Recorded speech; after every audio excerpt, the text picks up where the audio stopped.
అవమానాగ్నితో దహించుకుపోతున్న ద్రౌపది కోపావేశంతో కృష్ణుడి ముందుకు వచ్చి నుంచోని ఇలా అంది. నేను అందరిలాగా తల్లిదండ్రులకు పుట్టిన సామాన్య స్త్రీని కాదు, అగ్నివేది నుంచి ఉద్భవించిన దానిని, పాండవుల ధర్మపత్నిని, నీకు భక్తురాలిని.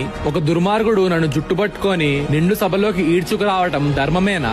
అది క్షమించదగిన నేరమేనా? నేను రజస్వలని, అంటే పీరియడ్స్ లో ఉన్నాను, ఏక వస్త్రంలో ఉన్నాను. ఆ వస్త్రం కూడా శుభ్రంగా లేని సమయంలో నన్ను ఒక నీచుడు సభ మధ్యలోకి బలవంతంగా ఈడ్చుకురావచ్చా?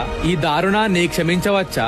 మహావీరులైన ఈ నా భర్తలు అబలనైన నన్ను శత్రువులు అలా అవమానిస్తుంటే చూస్తూ ఊరుకున్నారు. వీరి చేతగాని ప్రవర్తనని ఏమని నిందించాలి? భర్త ఎంత బలహీనుడైనా తన పత్నిని ఇతరుల నుంచి రక్షించి తీరాలి. భర్తగా అది అతడి కర్తవ్యం. అత్యంత బలహీనుడు కూడా తన ప్రాణం ఒడ్డి అయిన భార్యని రక్షించుకుంటాడే.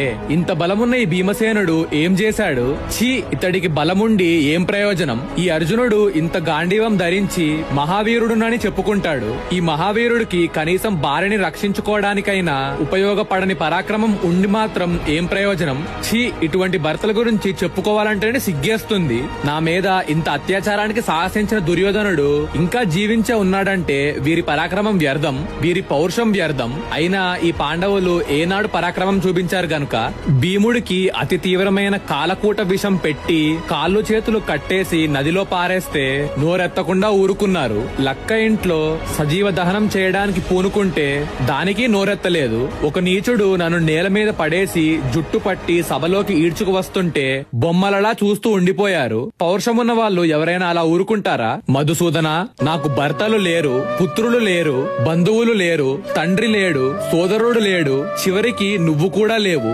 ఎందుకంటే సూతపుత్రుడు కర్ణుడు అంతేసి అశ్లీలాలు మాట్లాడుతుంటే నేనలా అవమానాగ్నిలో దహించుకుపోతుంటే మీకెవరికీ గుండెల్లో బాధ కలగలేదు. మీరందరూ ఉన్నా నన్ను బాధించిన దుర్మార్గులు ఇంకా జీవించే ఉన్నారంటే నేను అందరూ ఉన్నా ఎవరూ లేనిదాన్ని అయ్యాను, దిక్కులేనిదాన్ని అయిపోయాను. కృష్ణ, ఎవరు ఏం చేసినా ఏం చేయకపోయినా నా రక్షణ బాధ్యత వహించడం నీకు తప్పదు.